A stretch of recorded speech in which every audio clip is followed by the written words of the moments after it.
Now, on 105.9 FM and streaming worldwide on the WMAL app. O'Connor and Company. It's 8:07. It's O'Connor and Company. It's our fourth hour here of our 4-hour extravaganza. If you missed anything that started at 5 a.m., well, the good news is you can either, stop being so lazy and wake up early with us, or you can continue being lazy and subscribe to our podcast so you can download it and you won't miss a darn thing. I'm kidding. You're not lazy. You just have to stay up late doing all the things that you do, staying up late. It's Larry O'Connor here with Julie Gunlock there. Good morning, Julie. Actually, you're here, too. You're here, but you're there. You're not here. I mean, you're here. I'm literally close enough to... Don't you touch me. You know the rules. Joining us right now is one of our favorite columnists, not just a political columnist. She writes, of course, about politics, yes, but also about our culture, about family, about the American lived experience from the middle of somewhere.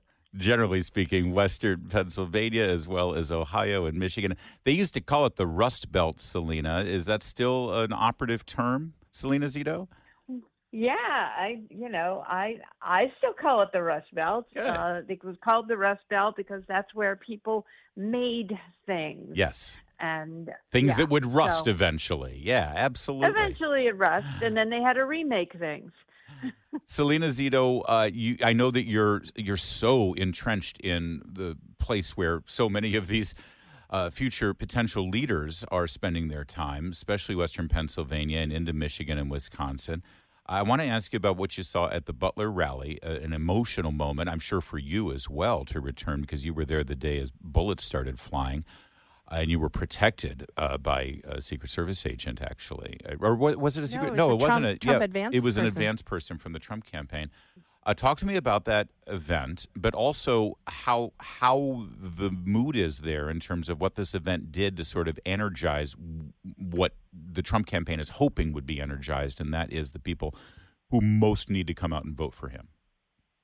Well, and she's right. It was a Trump campaign advance person, Michelle Picard, and I had a very emotional reunited with him. It was really lovely. What a lovely young man. Thank you. I'm sorry. I don't know why I said it, because Secret Service obviously were doing something else. He looked like a Secret Service. He had glasses on, and he looked like one. Yeah, but obviously the Secret Service was attending to the president at that moment, not protect the president Zito. and Salena Zito. That's their mission. Yes.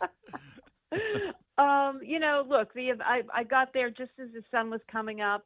There are already a line of cars trying to get into the parking lot, which is not really a parking lot, but a farm field.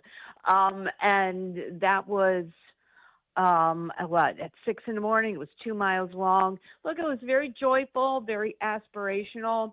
People that were there a lot of them were there the first time. A lot of them came from around the area. Some of them have just come to Donald Trump. A lot of them inspired by what happened that day. And then there was sort of the pilgrimage, people coming from all over the country who knew that Saturday was going to be something unique and historic and ultimately special, which it was. And so it was a real conversion of all different kinds of people. And there were so many young people there. I'm not quite sure if people, know, it was probably very hard to notice if you're just watching it on television, but it was the thing that really, really struck me was the amount of young people that were in attendance.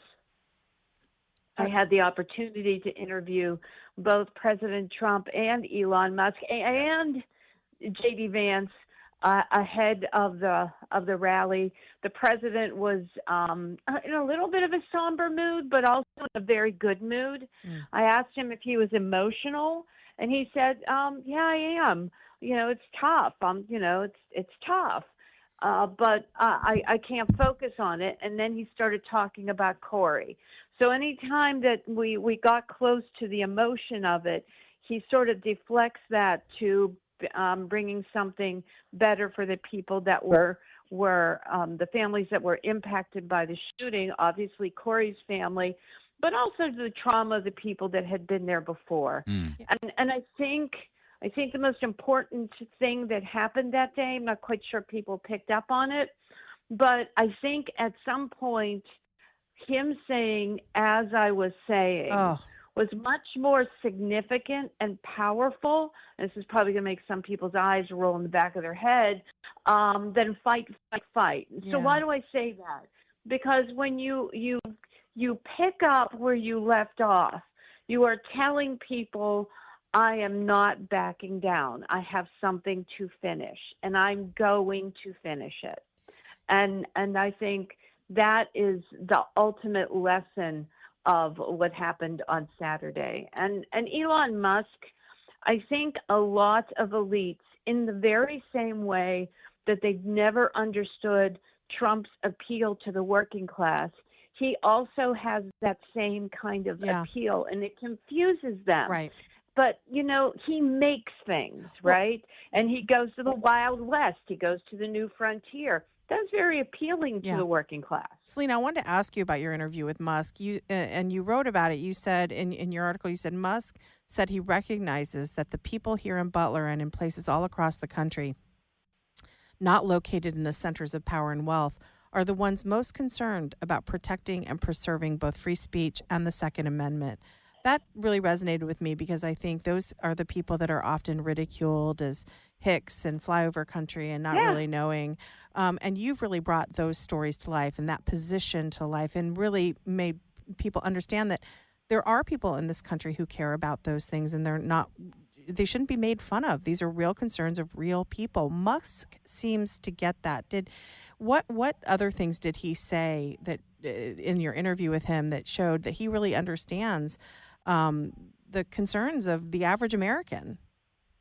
Well, he understands that the people that are least concerned about the First Amendment, which is the freedom of speech, you think about that, and the Second Amendment, which is the ability to protect treasure, yourself, your family, your home, and your country. And he, with the least amount of power, care the most about that. Yes. And the elites who have all the power don't care because they know they are protected by the system. Because they game the system. Salena, how is this resonating with the voters? The Harris campaign has a new ad out, or it may be a super PAC, I'm not sure, but it's an entity supporting Kamala Harris, showing images of Elon Musk as the richest man in the world. This is all about the rich getting richer and it's coming on your backs. In a weird way, though, here you've got, Donald Trump obviously representing wealth and opulence in the American real estate world, and then you've got Elon Musk, the richest man, but they seem to connect more with the blue-collar guys than Kamala Harris does. Yeah, absolutely. And it shows to me, once again, they don't get it, right? Like, they literally don't get it. They did the same kind of ads against Trump in 2016, and people were like, well, you guys think we don't want to be rich, too? I mean, when I was a kid, when I was coming up in the 80s, every working class kid guy that I knew was reading Trump's book about how to be successful. Like, they think that working class people don't want to aspire to success. People like that. And the other thing that Trump and Vance too and Musk do is they make people feel seen. They see them. And more importantly, they respect them.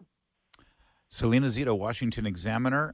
She is a force of nature, and she delivers such amazing reports from the middle of somewhere, one of the places that she tends to report from, where derisively elitists here in D.C. refer to that part of our country as the middle of nowhere, but not the way Salena Zito reports on it. Those people have a great voice with your byline, Salena, and we always appreciate you joining us.